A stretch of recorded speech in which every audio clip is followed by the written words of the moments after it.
Welcome to The Know. I'm Ashley Jenkins, and early next year, Game of Thrones will air Season 5, but HBO is already looking ahead and has signed the cast on for a 7th season, and it's going to start costing the network big bucks immediately. Initially, the principal cast was signed through 6 seasons, and last year, HBO renewed the show for 2 more seasons, taking it up to that magical 6th.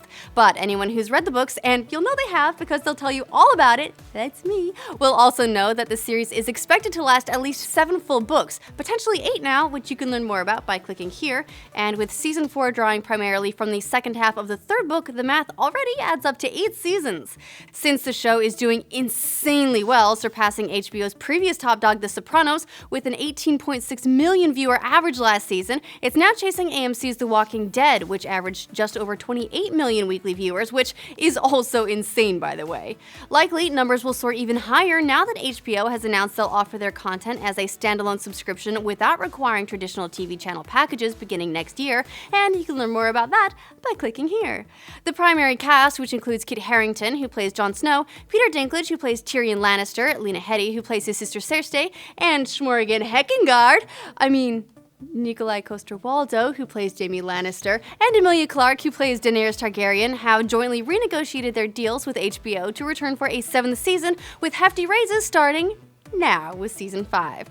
Though the actual numbers aren't available, the main cast will now be among the highest paid on cable TV.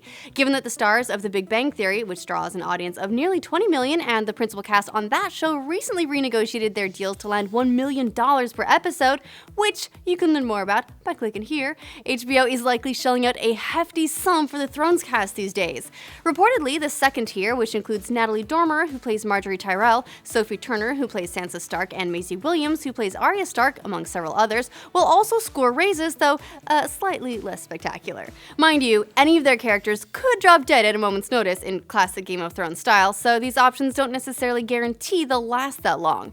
Showrunners David Benioff and D.B. Weiss recently revealed that Season 5, which is set to air next spring, will contain flashbacks, possibly because they're worried about catching up to the source novels by George R.R. Martin, and they've cast Lost's Adewale Akinnuoye Agbaje as a character named Malco, who is original to the TV adaptation and didn't appear in the novels. Presumably then, we're looking at our first flashback character. Personally, I'm hoping to see the Battle of the Trident, the Stack of King's Landing, Jon Snow's real parentage. Man, the options are endless. What would you like to see covered in flashbacks that's not explicitly shown in the Game of Thrones books, or the Song of Ice and Fire books? Sorry. Let us know in the comments. Remember, you get the best news here, so make sure you like this video and subscribe to this channel, and we'll keep you in the know.